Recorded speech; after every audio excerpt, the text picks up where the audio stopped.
നമസ്കാരം.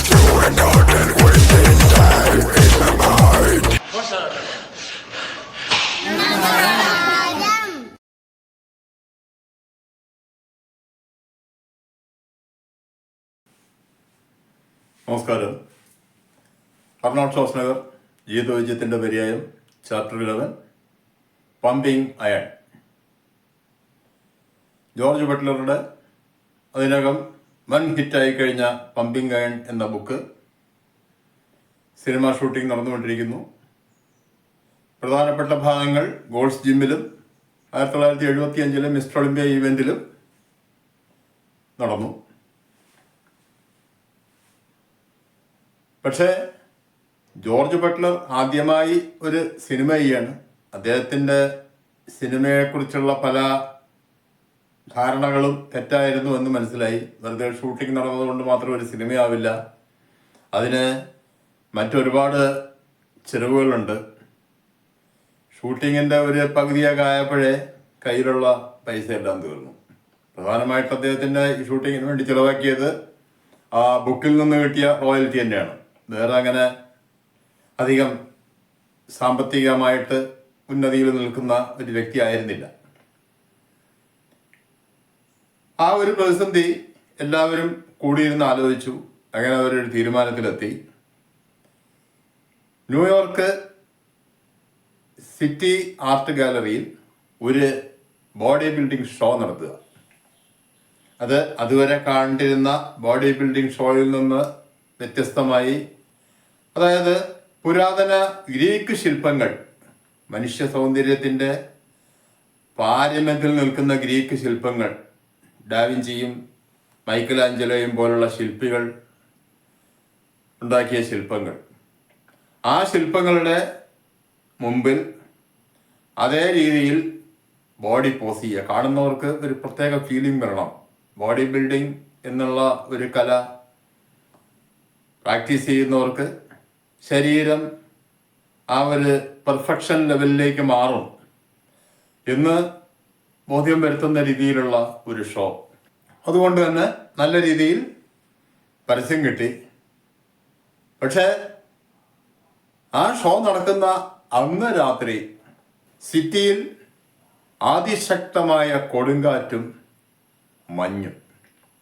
കാറ്റത്ത് മഞ്ഞ് ആഞ്ഞടിക്കുകയാണ്. ആ ഒരവസ്ഥയിൽ അവർ പ്രതീക്ഷിച്ചു വരുന്നവർ വളരെ കുറവായിരിക്കും. എന്നാൽ അവരുടെ പ്രതീക്ഷയെല്ലാം തെറ്റിച്ചുകൊണ്ട് ആ ഗാലറി മുഴുവൻ നിറഞ്ഞു. ഏകദേശം 3000-ഓളം ജനങ്ങൾ. അതിൽ പ്രത്യേകം ക്ഷണിക്കപ്പെട്ട വിശിഷ്ട വ്യക്തികളുണ്ട്, അതല്ലാതെ സാധാരണ ജനങ്ങളുണ്ട്. പോസിങ്ങിന് പ്രധാനമായിട്ടും അവിടെ അണിനിരുന്നത് 3 ബോഡി ബിൽഡേഴ്സ് ആയിരുന്നു. അർണോൾഡിനെ കൂടാതെ ഫ്രാങ്ക് സെയിനും മറ്റൊരു പ്രശസ്ത ബോഡി ബിൽഡറായ എഡ് കോണിയും. ഫ്രാങ്ക് സെയിനിൻ്റെയും എഡ് കോണിയുടെയും കാര്യം പറയുകയാണെങ്കിൽ അർണോൾഡിനേക്കാൾ വളരെ സീനിയർ ബോഡി ബിൽഡേഴ്സാണ്, കൂടുതൽ കാലം എക്സ്പീരിയൻസ് ഉള്ള ആൾക്കാരാണ്. അവർ നല്ല രീതിയിൽ പോസ് ചെയ്യുന്ന ആൾക്കാരാണ്. അർണോൾഡിനെ തന്നെ പോസിങ് അവർ പലരും നല്ല രീതിയിൽ പഠിപ്പിച്ചിട്ടുണ്ട്. അങ്ങനെ അത്രയും ജനങ്ങൾ വന്ന് അവിടെ നിറഞ്ഞു. പരിപാടി ഒരു വൻ വിജയമായി. അതിന് നല്ല കവറേജും കിട്ടി. ഒപ്പം ജോ ബട്ട്ലർക്ക് ഒരുപാട് സാമ്പത്തിക സഹായങ്ങൾ പലരും ഓഫർ ചെയ്തു. കാരണം അവർക്ക് മനസ്സിലാവുകയാണ്, അത്തരം ഒരു സിനിമ മനുഷ്യൻ്റെ നന്മയ്ക്ക് വേണ്ടിയുള്ളതാണ്. മനുഷ്യർ കൂടുതൽ ആരോഗ്യത്തോടെ ജീവിക്കുന്നതിന് ഇത്തരം ചില കാര്യങ്ങളും കൂടി വേണം എന്ന് അവർക്ക് മനസ്സിലായി. അതിനനുസരിച്ച് ആ സിനിമയ്ക്ക് വേണ്ട സഹായങ്ങൾ പലരും ചെയ്തു. ഈ പരിപാടിയൊക്കെ കഴിഞ്ഞ് അവിടെ അതിനെക്കുറിച്ചുള്ള അഭിപ്രായം പലരും പ്രസംഗ രൂപത്തിൽ അവതരിപ്പിച്ചു.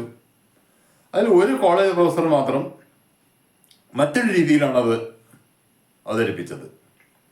ഇത്തരം മത്സരങ്ങളും ഇത്തരം വ്യക്തികളും വ്യക്തി പൂജ വളർത്തും. അതുകൊണ്ട് ഇതെല്ലാം നിരുത്സാഹപ്പെടുത്തേണ്ടതാണ്. അപ്പോൾ ഈ ഇംഗ്ലീഷുകാർക്കും അമേരിക്കക്കാർക്കൊക്കെ ഒരു സ്വഭാവമുണ്ട്. അഭിപ്രായ സ്വാതന്ത്ര്യത്തെ അവർ അങ്ങേയറ്റം മാനിക്കും. എല്ലാവരും ക്ഷമയോടെ കേട്ടിരുന്നു. പ്രസംഗം കഴിഞ്ഞതും എല്ലാവരും നല്ല ഭംഗിയായിട്ട് കൂവി. അതോടെ പ്രൊഫസർ മര്യാദയ്ക്ക് ഒരു മൂലയ്ക്ക് പോയിരുന്നു. ഇപ്പം നമ്മുടെ നാട്ടിലും കാണാമല്ലോ ഇങ്ങനെയുള്ള കുറേ സംഭവങ്ങൾ. കഴിവുകൊണ്ടല്ല ഇപ്പോൾ പബ്ലിസിറ്റി, കഴിവുള്ളവനെ വിമർശിച്ച് അധികം വയ്യാതെ സ്റ്റേ ഹംഗ്രി റിലീസ് ചെയ്യപ്പെട്ടു. പക്ഷേ ആ സിനിമ സാമ്പത്തികമായി ഒരു വിജയമായിരുന്നില്ല ആ കാലഘട്ടത്തിൽ. പ്രധാനപ്പെട്ട ഒരു കാരണം അതിൻ്റെ പരസ്യത്തിന് ഏൽപ്പിച്ചിരുന്ന ഏജൻസി അത് നല്ല രീതിയിൽ പ്രൊമോട്ട് ചെയ്തില്ല. അവർ പ്രധാനമായും അതിൻ്റെ പരസ്യം നടത്തിയിരുന്നത് ജിംനേഷ്യങ്ങൾ കേന്ദ്രീകരിച്ച് മാത്രം. അർണോൾഡിനെ പ്രൊജക്റ്റ് ചെയ്തുകൊണ്ട് ജിംനേഷ്യങ്ങൾ കേന്ദ്രീകരിച്ചായിരുന്നു പരസ്യം. സാധാരണക്കാർക്കിടയിൽ ആ സിനിമയെക്കുറിച്ച് അന്ന് അവബോധമുണ്ടായില്ല. അതുകൊണ്ട് തന്നെ അതിന് സാമ്പത്തിക വിജയം പ്രതീക്ഷിച്ച രീതിയിൽ വന്നുമില്ല. തുടക്കത്തിൽ അർണോൾഡിന് അറിയാമായിരുന്നു. കാരണം ഇതിൻ്റെ പല മീറ്റിങ്ങുകളിലും മാർക്കറ്റിംഗ് ചർച്ചകളിലും അദ്ദേഹവും പങ്കെടുത്തിരുന്നു. മാർക്കറ്റിങ്ങിൻ്റെ രീതി ശരിയല്ല. കാരണം അദ്ദേഹം ഒരു മെയിൽ ഓർഡർ ബിസിനസ് നല്ല രീതിയിൽ നടത്തുന്ന ആളാണ്. അദ്ദേഹത്തിനറിയാം മാർക്കറ്റിങ്ങിൻ്റെ രീതി ശരിയല്ല എന്ന്. പക്ഷേ അത് ആ സമയത്ത് പറയാൻ പറ്റില്ല. കാരണം അദ്ദേഹം സിനിമയിൽ ഒരു പുതുമുഖമാണ്. വളരെ പരിചയസമ്പന്നരായ ആൾക്കാരാണ് ചുറ്റും ഇരിക്കുന്നവർ. അതുകൊണ്ട് അദ്ദേഹം മിണ്ടിയില്ല. റിലീസ് ചെയ്ത് അധികം വൈകാതെ ഒരു ദിവസം അദ്ദേഹം സംവിധായകൻ ബോബ് റാഫേൽസിനോട് പറഞ്ഞു, മാർക്കറ്റിംഗ് ഈ രീതിയിലായതാണ് പ്രശ്നം. അത് ബോബ് റാഫേൽസൻ സമ്മതിച്ചു. ഒരു ദിവസം അദ്ദേഹത്തിൻ്റെ വീട്ടിലേക്ക് ഒരു ഫോൺ കോൾ വന്നു. ഒരു പ്രശസ്ത ആക്ടർ മാനേജ്മെൻറ്റ് ഏജൻസി നടത്തുന്ന ലാരി കൂബിക് എന്ന വ്യക്തിയായിരുന്നു. അദ്ദേഹം ആ സമയത്ത് ഒരു സൂപ്പർ സ്റ്റാറായിരുന്ന സിൽവസ്റ്റർ സ്റ്റാലൻ്റെ പ്രൊമോട്ടറാണ്. അർണോൾഡിനെ പ്രൊമോട്ട് ചെയ്യാൻ താല്പര്യമുണ്ട് എന്നാണ് അവർ അറിയിക്കുന്നത്. അർണോൾഡ് അവരുടെ ഓഫീസിൽ പോയി ലാരി ഗോപിക്കിനെയും അദ്ദേഹത്തിൻ്റെ പാർട്ട്ണർ ക്രെയ്ഗ് റൂമറേയും പരിചയപ്പെട്ടു. ഈ സമയത്ത് അർണോൾഡിന് ധാരാളം സിനിമ അഭിനയത്തിനുള്ള ഓഫറുകൾ വന്നു. പക്ഷേ അതൊന്നുപോലും അദ്ദേഹം സ്വീകരിച്ചില്ല. എല്ലാം ഈ ഗുണ്ട ലെവലിലുള്ള കഥാപാത്രങ്ങൾ, നായക കഥാപാത്രത്തിൻ്റെ ഇടികൊള്ളാൻ മാത്രമായിട്ടുള്ള കഥാപാത്രങ്ങൾ. അർണോൾഡിൻ്റെ ചെറുപ്പകാലം തൊട്ടേയുള്ള ഒരു ആറ്റിറ്റ്യൂഡ് അതൊന്നുമല്ല. ഏതിൻ്റെയും ടോപ്പിലെത്തുക എന്നുള്ളതാണ്. അതുകൊണ്ട് തന്നെ അത്തരം കഥാപാത്രങ്ങൾ അദ്ദേഹം സ്വീകരിച്ചതേയില്ല. ഈ കാര്യത്തിൽ ലാരി കൂബിക്കും പാർട്ട്ണറും തമ്മിൽ പലപ്പോഴും അഭിപ്രായ വ്യത്യാസം ഉണ്ടായിരുന്നു. പാർട്ട്ണറുടെ അഭിപ്രായത്തിൽ എന്ത് കിട്ടിയാലും നമ്മൾ അങ്ങ് ചെയ്യണം. ലാരി ഗോപിക്ക് അറിയാം അത് ശരിയല്ല, അതൊന്നും അദ്ദേഹത്തിൻ്റെ ഇമേജിനെ ബാധിക്കും, ഭാവി ഉണ്ടാവില്ല. നമ്മുടെ നാട്ടിലുണ്ടല്ലോ അത്തരം ചില അവസ്ഥകൾ. അതിശക്തരായ അബു സലീമിനെയും ബാബു ആൻ്റണിയും പോലുള്ളവരെയൊക്കെ ഇടിച്ചിടുന്ന 5 അടി പൊക്കവും 50 കിലോഗ്രാം ഭാരവുമുള്ള വ്യക്തികളെയൊക്കെ നമുക്ക് സിനിമയിൽ ഇഷ്ടം പോലെ കാണാം. സ്ഥിരം പിന്നെ അതാണ് വിധി. ഏതായാലും അർണോൾഡ് അത്തരം ഒരു കെണിയിലും പെട്ടില്ല. അത്തരം എങ്ങനെയെങ്കിലും ഒരു ചാൻസ് കിട്ടുക എന്നുള്ള ലക്ഷ്യമായിരുന്നില്ല അദ്ദേഹത്തിന്. മാത്രമല്ല സാമ്പത്തികമായിട്ട് അത്ര മോശം അവസ്ഥയിലല്ല ഇപ്പം. ബിസിനസ്സും പിന്നെ റിയൽ എസ്റ്റേറ്റ് ബിസിനസ്സും അതിനകം അദ്ദേഹം കൺസ്ട്രക്ഷൻ വർക്കൊക്കെ അവസാനിപ്പിച്ചിരുന്നു. ഫ്രാങ്കോയും അദ്ദേഹവും ചേർന്ന് നടന്നിരുന്ന കൺസ്ട്രക്ഷൻ കമ്പനി നിർത്തി. പകരം റിയൽ എസ്റ്റേറ്റ് ബിസിനസ്സിലേക്ക് നടന്നിരുന്നു. അതിൽ നിന്നും അത്യാവശ്യം നല്ല രീതിയിൽ വരുമാനമുണ്ട്. ആഴ്ചയ്ക്ക് $1700 നോക്കി ഞങ്ങൾ തരും. അത് മിനിമം 3 ആഴ്ച ഷൂട്ടിംഗ് ഉണ്ടാവും. നല്ല എമൗണ്ടൊക്കെയാണ്. ആദ്യ സിനിമ ഹെർക്കുലീസ് ഇൻ ന്യൂയോർക്കിന് ആഴ്ചയ്ക്ക് $1000 കിട്ടിയിരുന്നത്. അതിനേക്കാൾ കൂടുതലാണ് ഈ ഇടികൊള്ളാൻ പോകുന്ന കഥാപാത്രത്തിന്. പക്ഷെ അതൊന്നും അദ്ദേഹം സ്വീകരിച്ചില്ല. ലാരി കൂബിക്ക് അദ്ദേഹത്തെ വിളിച്ചു. എന്നിട്ട് പറഞ്ഞു, നാളെ എൻ്റെ ഓഫീസിലെത്തണം, നമുക്കൊരു ഫിലിം പ്രൊഡ്യൂസറെ പരിചയപ്പെടാൻ പോകണം. അന്നത്തെ വൻകിട ചിത്രങ്ങൾ നിർമ്മിച്ചിരുന്ന ഡിനോ ഡി ലോറൻറ്റീസ് എന്ന വ്യക്തിയെ അടുത്ത ദിവസം അവർ പോയി കണ്ടു. അദ്ദേഹത്തിൻ്റെ ഓഫീസ് മുറി വളരെ രസകരമായ രീതിയിലാണ്. ഇദ്ദേഹം വളരെ വലിപ്പം കുറഞ്ഞൊരു മനുഷ്യനാണ്. ചെറിയൊരു മനുഷ്യൻ, ഉയരം കുറഞ്ഞ് വളരെ മെലിഞ്ഞ് ഉള്ളൊരു മനുഷ്യൻ. പക്ഷേ വലിയ ഒരാളാണ് ശാരീരികമായിട്ട്, സാമ്പത്തികമായിട്ടെല്ലാം തന്നെയാണ് എന്നൊരു ചിന്ത മറ്റുള്ളവരിൽ ഉണ്ടാക്കാൻ അദ്ദേഹത്തിന് ഒരു ശ്രമമുണ്ട്. അതുകൊണ്ട് ഓഫീസ് റൂം വളരെ വലുതാണ്. അതിൽ വളരെ വലിയൊരു ഡെസ്ക്, വളരെ വലിയൊരു കസേരയുണ്ട്. അതിൽ കയറി ഇരിക്കും. പക്ഷെ അതിലിരുന്ന് കഴിഞ്ഞാൽ പിന്നെ അദ്ദേഹത്തെ മര്യാദ കാണൂല, അത്രയൊക്കെ ഉള്ളൂ ആള്. അതിനോട് സത്യം പറഞ്ഞാൽ അത് കണ്ടപ്പോൾ ഒരു തമാശയാണ് തോന്നിയത്. ചിരി അടക്കി അദ്ദേഹം ഇരിക്കുകയാണ്. ഈ സമയത്ത് ലാറി ഗോപിക്കും അദ്ദേഹം സംസാരിക്കുന്നുണ്ട്. ലാറി ഗോപിക്ക് പറയുന്നുണ്ട്, ഇത് ഇപ്പോൾ വളർന്നു വരുന്ന ഒരു താരമാണ്. സ്റ്റേ ഹംഗ്രി എന്ന സിനിമയിൽ അഭിനയിച്ചു. ഇപ്പോൾ പമ്പിങ് അയൺ എന്ന സിനിമയുടെ ഷൂട്ടിംഗ് നടക്കുന്നു. അപ്പോൾ താങ്കളുടെ പുതിയ സംരംഭങ്ങളിൽ അവസരങ്ങൾ കിട്ടിയാൽ നന്നായിരിക്കും എന്നൊക്കെ രീതിയിൽ സംസാരിച്ചുകൊണ്ടിരിക്കുന്ന സമയത്ത് ഇതിൻ്റെ ഭാഗമായിട്ടുള്ള ഒരു ചോദ്യമാണ്, എങ്ങനെയുണ്ട് എൻ്റെ ഓഫീസ് സെറ്റപ്പ്? അർണോൾഡ് ചിരിച്ചുകൊണ്ടാണ് മറുപടി പറഞ്ഞത്, താങ്കളെപ്പോലൊരു വ്യക്തിക്ക് ഇത്രയും വലിയൊരു ഡെസ്കും മറ്റ് സംവിധാനങ്ങളും എന്തിനാണെന്ന് എനിക്ക് മനസ്സിലാവുന്നില്ല. ദേഷ്യം കൊണ്ട് വിറച്ചു പ്രൊഡ്യൂസർ. തൻ്റെ ഈ സംസാര രീതിയൊന്നും, സംസാരം എന്ന് പറഞ്ഞാൽ അർണോൾഡ് കളിയാക്കി പറഞ്ഞല്ല ഉദ്ദേശിക്കുന്നത്, ആ ഇംഗ്ലീഷ് പറയുന്ന രീതി, ഇതൊന്നും സിനിമയ്ക്ക് പറ്റിയതല്ല. ഒന്നാമത് വായിൽ കൊള്ളാത്തൊരു പേര്, ഷ്വാർസ്നെഗർ എന്നൊക്കെ ഉച്ചരിക്കണമെങ്കിൽ ഇംഗ്ലീഷുകാർക്ക് ലേശം വിഷമമുള്ളൊരു കാര്യമാണ്. സാധാരണക്കാരെന്ന് വളരെ വലിയൊരു ശരീരം, കാരണം അപ്പോൾ പമ്പിങ് അയണിൽ അഭിനയിച്ചുകൊണ്ടിരിക്കുകയാണ്, വീണ്ടും പഴയ ലെവലിലേക്ക് ബോഡി കൊണ്ടുവന്നിരിക്കുകയാണ്. ഇതൊന്നും ഇവിടെ സിനിമയ്ക്ക് പറ്റിയതല്ല. അങ്ങനെ സംഭാഷണമൊക്കെ അവസാനിപ്പിച്ചു, പിരിഞ്ഞു. പുറത്തിറങ്ങി ലാറി ഗോപിക്ക് പറയാൻ വഴക്കൊന്നുമില്ല. ഞാൻ എത്ര കഷ്ടപ്പെട്ട ഒരാളത്ത് കൊണ്ടുപോയത്, എന്നിട്ട് അയാളെ കളിയാക്കിക്കൊണ്ട് സംസാരിച്ച് ആ അവസരം കളഞ്ഞില്ലേ? അവനോട് പറഞ്ഞു, അപ്പം എനിക്ക് അങ്ങനെ തോന്നിയത്, എന്താ ചെയ്യുക? ലൂസിലെ ബോൾ നമ്മൾ നേരത്തെ മനസ്സിലാക്കിയതാണ്. TV അഭിനേത്രിയും അവതാരകയും എല്ലാമായി അന്നത്തെ കാലത്ത് അമേരിക്കൻ TV-കളിൽ നിറഞ്ഞു വന്നിരുന്ന ലൂസിലെ ബോൾ, അവരോടൊപ്പം ഒരു സീരിയലിൽ അർണോൾഡ് അഭിനയിച്ചിരുന്നു. അവരൊരു ദിവസം വിളിച്ചു, ഒരു TV സീരിയലിൽ നല്ലൊരു റോള് അതിൽ അർണോൾഡിന് കിട്ടി. ആദ്യത്തെ പോലെ 7 മിനിറ്റ് റോളല്ല, ഒരു ലീഡ് റോള് തന്നെ ആ TV സീരിയലിൽ കിട്ടി. The streets of San Francisco എന്നായിരുന്നു അതിൻ്റെ പേര്. അതിൻ്റെ ഷൂട്ടിംഗ് നല്ല രീതിയിൽ കഴിഞ്ഞു. 2 പോലീസുകാരും തുടക്കം തൊട്ട് അവസാനം വരെ ആ പോലീസുകാർ അന്വേഷിച്ചുകൊണ്ടിരിക്കുന്ന ഒരു കുറ്റവാളി. ഈ കുറ്റവാളി ഒരു ബോഡി ബിൽഡറാണ്. അദ്ദേഹത്തിൻ്റെ ശരീരത്തെ ഒരു കളിയാക്കിയ ഒരു വ്യക്തിയെ അയാൾ കൊല്ലുന്നു. പിന്നീട് അയാൾ ഒളിവിൽ പോകുന്നതും അയാളെ അന്വേഷിച്ച് 2 പോലീസുകാർ നടക്കുന്നതുമാണ് ഈ കഥയുടെ പ്രധാന ഒരു ത്രെഡ്. അന്നത്തെ പ്രശസ്തരായ 2 താരങ്ങളായിരുന്നു പോലീസുകാരായിട്ട് അഭിനയിക്കുന്നത്. ആ ബോഡി ബിൽഡർ കുറ്റവാളിയായിട്ട് അർണോൾഡും. അത് വളരെയധികം ജനപ്രീതി നേടിയ ഒരു TV സീരിയലായിരുന്നു. ഏകദേശം 1 വർഷത്തോളം അത് അന്നത്തെ TV-കളിലെല്ലാം പ്രദർശിപ്പിച്ചിരുന്നു. എൻ്റെ വർക്കുകളെല്ലാം കഴിഞ്ഞു, റിലീസിന് അത് തയ്യാറായി. റിലീസിന് മുമ്പ് മറ്റൊരു വലിയ പരിപാടി അർണോൾഡ് കണ്ട് നേരിട്ട് മനസ്സിലാക്കുകയാണ്. സ്റ്റേ ഹംഗ്രി ചെയ്ത പോലെ ഒരു മാർക്കറ്റിംഗ് ഏജൻസിക്ക് അതിൻ്റെ മാർക്കറ്റിംഗ് കൊടുക്കാതെ ജോർജ് ബട്ട്ലർ അദ്ദേഹത്തിൻ്റെ ഒരു സുഹൃത്തിനോട് ചേർന്ന് ഒരു വലിയൊരു ഫംഗ്ഷൻ സംഘടിപ്പിച്ചു.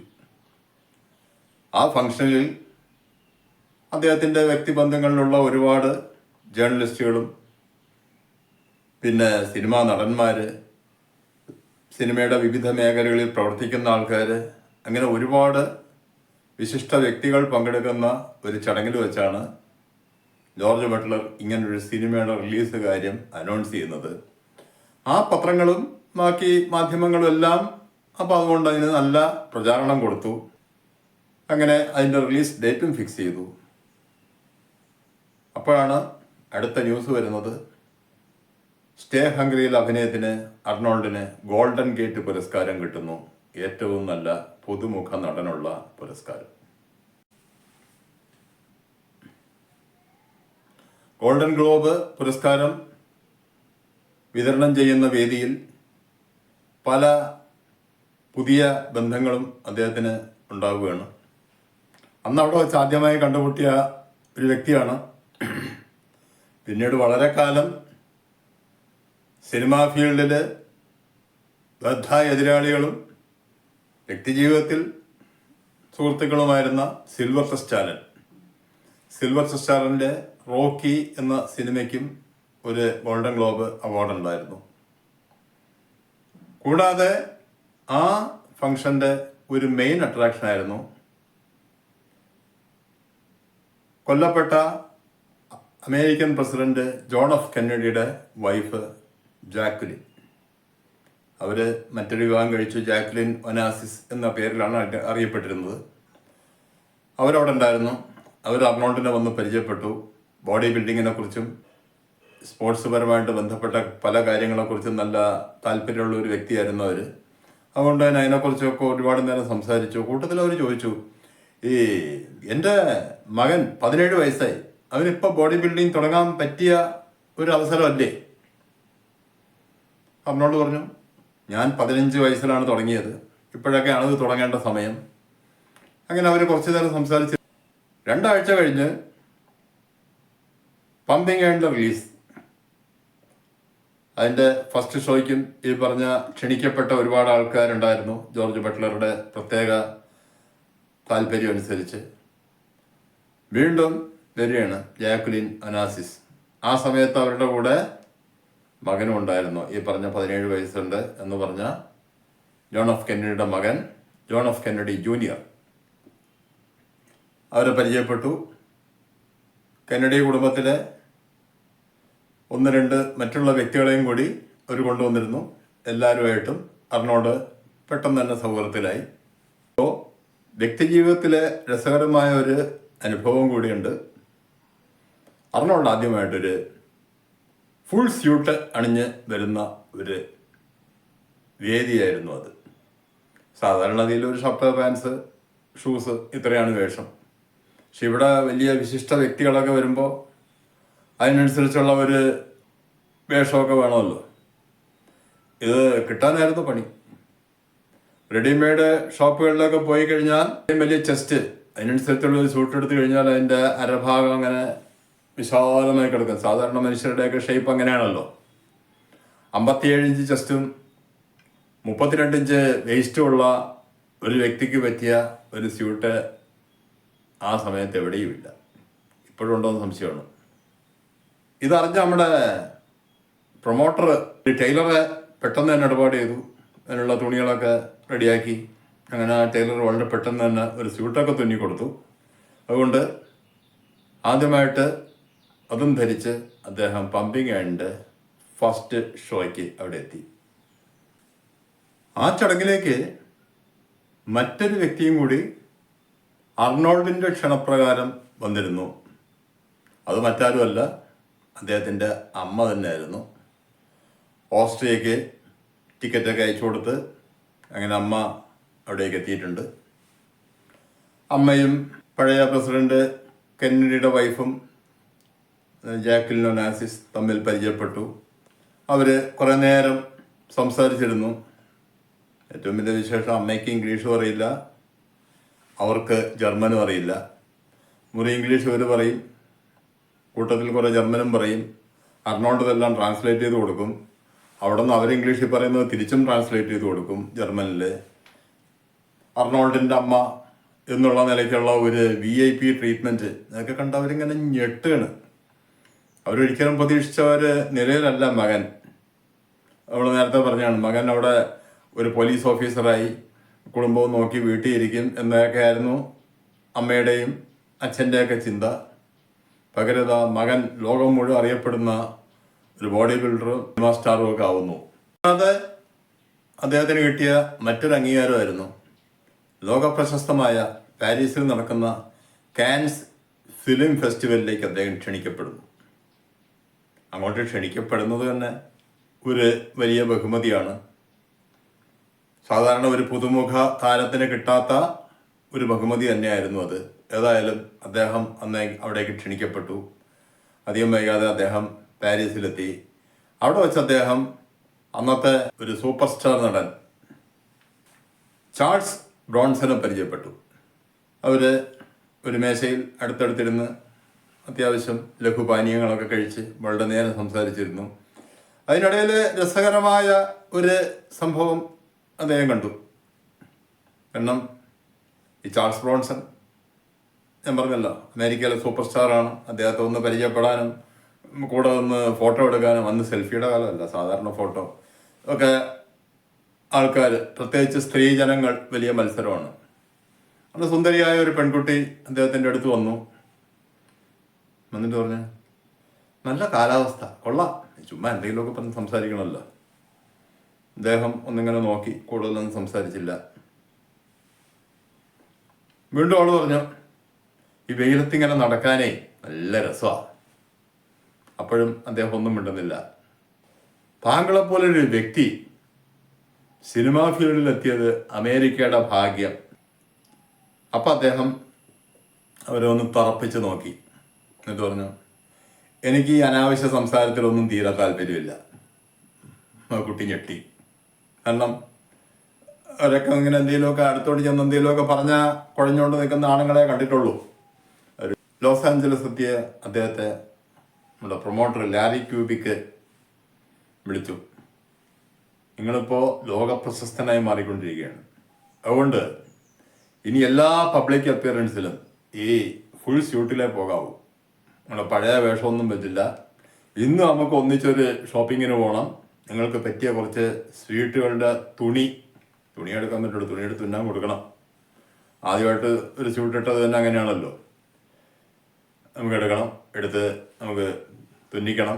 പ്രശസ്തമായ ടെക്സ്റ്റൈൽ ഷോപ്പുകളിലൊക്കെ കയറി പറ്റിയ രീതിയിലുള്ള തുണി, അതിൻ്റെ കളറൊക്കെ അദ്ദേഹം തന്നെ സെലക്ട് ചെയ്തു, എടുത്തു, തുന്നിച്ചു. പിന്നെ അങ്ങോട്ട് എല്ലാ വേദികളിലും അത്തരം വേഷം മാത്രമാക്കി. അത് അങ്ങനെയാണ് ഇംഗ്ലീഷുകാരുടെ രീതി. അതാണ് ഏറ്റവും ടോപ്പിലുള്ള ആൾക്കാരൊക്കെ ആ രീതിയിൽ വേഷമൊക്കെ ധരിച്ചു വരണം.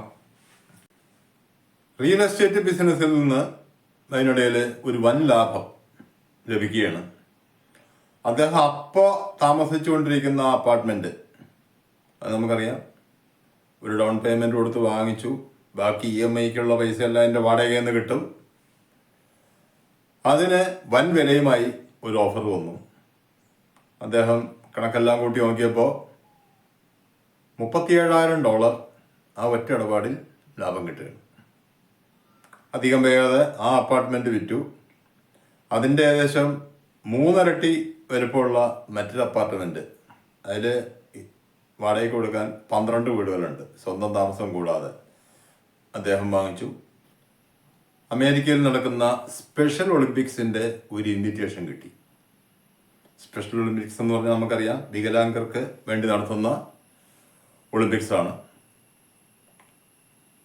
അത് ആ ഇൻവിറ്റേഷനിൽ സൈൻ ചെയ്തിരിക്കുന്ന ആളുടെ പേര് അദ്ദേഹം ആദ്യം മനസ്സിലാക്കിയത് ജാക്വലിൻ കെന്നഡി എന്നാണ്.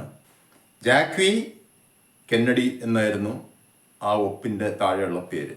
അതല്ലല്ലോ, അവരിപ്പോൾ വനാസിസ് എന്നാണല്ലോ അവരുടെ സെക്കൻഡ് നെയിം. മാത്രമല്ല അവരുടെ പേരിൻ്റെ സ്പെല്ലിങ്ങും മാറ്റമുണ്ട്. ഇതാര് എന്ന് അദ്ദേഹം കുറച്ച് കാലം ആലോചിച്ച്. ഏതായാലും ഒരു വലിയ ഈവൻറ്റിനുള്ള ഇൻവിറ്റേഷനാണല്ലോ. ആ വർഷം അത് നടക്കുന്നത് വിസ്കോൺസിൻ എന്ന പ്രശസ്തമായ യൂണിവേഴ്സിറ്റി ക്യാമ്പസിലാണ്. അദ്ദേഹം അവിടെ എത്തി. അവിടെ ഒരുപാട് ആൾക്കാർ ചേർന്ന് അദ്ദേഹത്തെ സ്വീകരിച്ചു. അതായത് ആളിപ്പോൾ ശരിക്കും ഒരു VIP ആയിരിക്കുകയാണ്. അവർ പറഞ്ഞു, ഞങ്ങളുടെ ഒരു റിസർച്ച് വർക്കിന് ഞങ്ങളെ സഹായിക്കാനും കൂടിയാണ് താങ്കളെ ഞങ്ങൾ ക്ഷണിച്ചത്. അദ്ദേഹം ആലോചിച്ചു, റിസർച്ചിന് ഞാൻ സഹായിക്കാനോ? അതിലൊരു പെൺകുട്ടി പറഞ്ഞു, അതായത് ഈ വികലാംഗർക്ക് ബോഡി ബിൽഡിംഗ് കൊണ്ട് മെച്ചം ഉണ്ടാക്കാൻ കഴിയുമോ? അതായത് വികലാംഗരെന്ന് പറയുമ്പോൾ ശാരീരികമായിട്ട് മാത്രമല്ല, ഈ ശാരീരിക അവശതകൾ കാരണം അവർക്ക് പലപ്പോഴും മാനസികമായിട്ടും വിഷമങ്ങളുണ്ടാവും. അത് തരണം ചെയ്യാൻ ഈ വെയ്റ്റ് ട്രെയിനിങ് ഒക്കെ വെച്ച് നടക്കുമോ? അർണോൾഡ് പറഞ്ഞു, ഞാനതൊന്നും ഇതുവരെ ആലോചിച്ചിട്ടില്ല, നമുക്ക് ശ്രമിക്കാം. പിറ്റേ ദിവസം രാവിലെ അവർ ആ ക്യാമ്പസിൽ തന്നെയുള്ള ഒരു ജിംനേഷ്യത്തിൽ അദ്ദേഹത്തെ കൊണ്ടുപോയി.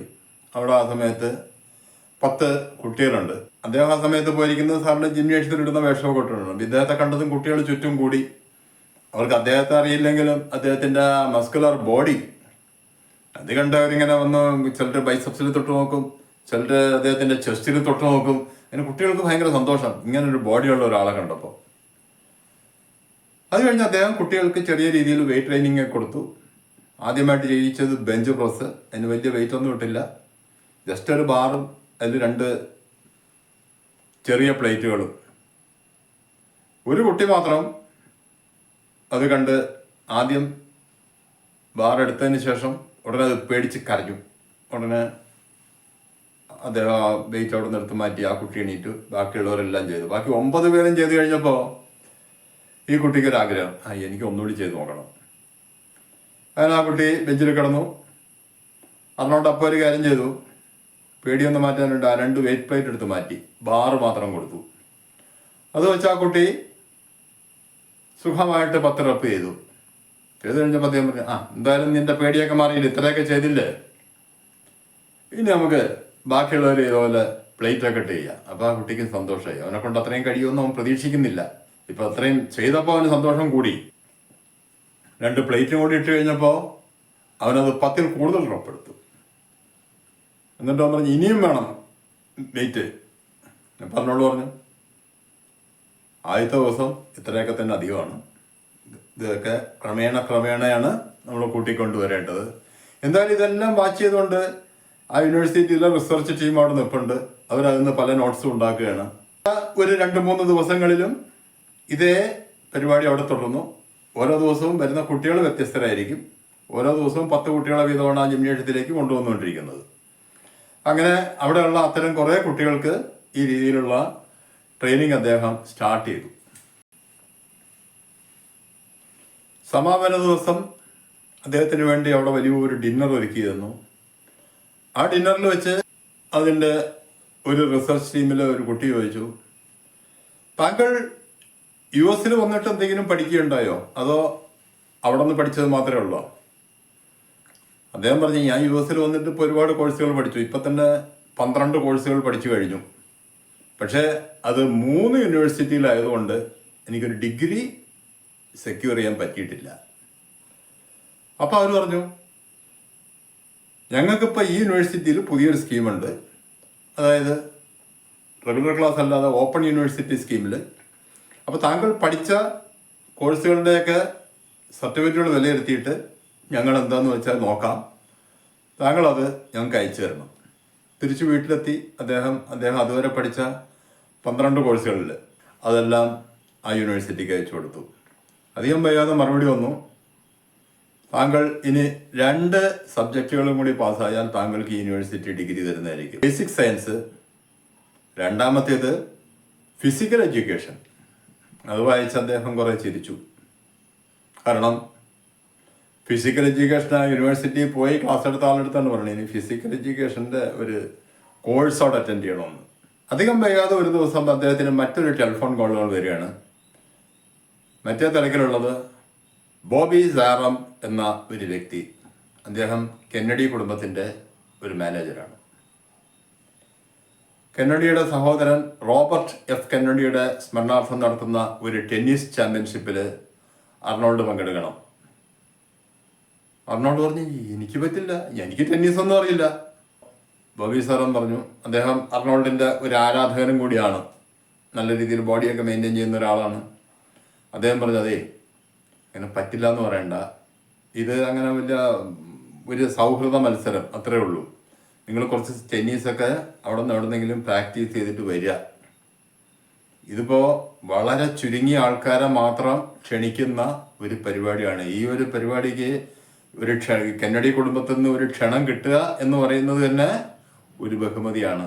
അതൊക്കെ അർണോൾഡിന് പുതിയ കാര്യങ്ങളാണ്. ഈ കെന്നഡി കുടുംബത്തിന് അമേരിക്കൻ സമൂഹത്തിൽ അന്നും ഇന്നും അത്രയും വലിയൊരു സ്ഥാനമാണ് ജനങ്ങൾ കൽപ്പിച്ചു കൊടുത്തിരിക്കുന്നത്. അതുകൊണ്ട് തന്നെ അവസാനം അതിൽ പങ്കെടുക്കാൻ അർണോൾഡ് തീരുമാനിച്ചു. പ്രൊമോട്ടറുടെ സഹായത്തോടെ ഒരു ടെന്നീസ് കോച്ചിനെ കണ്ടുപിടിച്ചു. ഏകദേശം 3 ആഴ്ചയോളം പ്രാക്ടീസ് ചെയ്തു.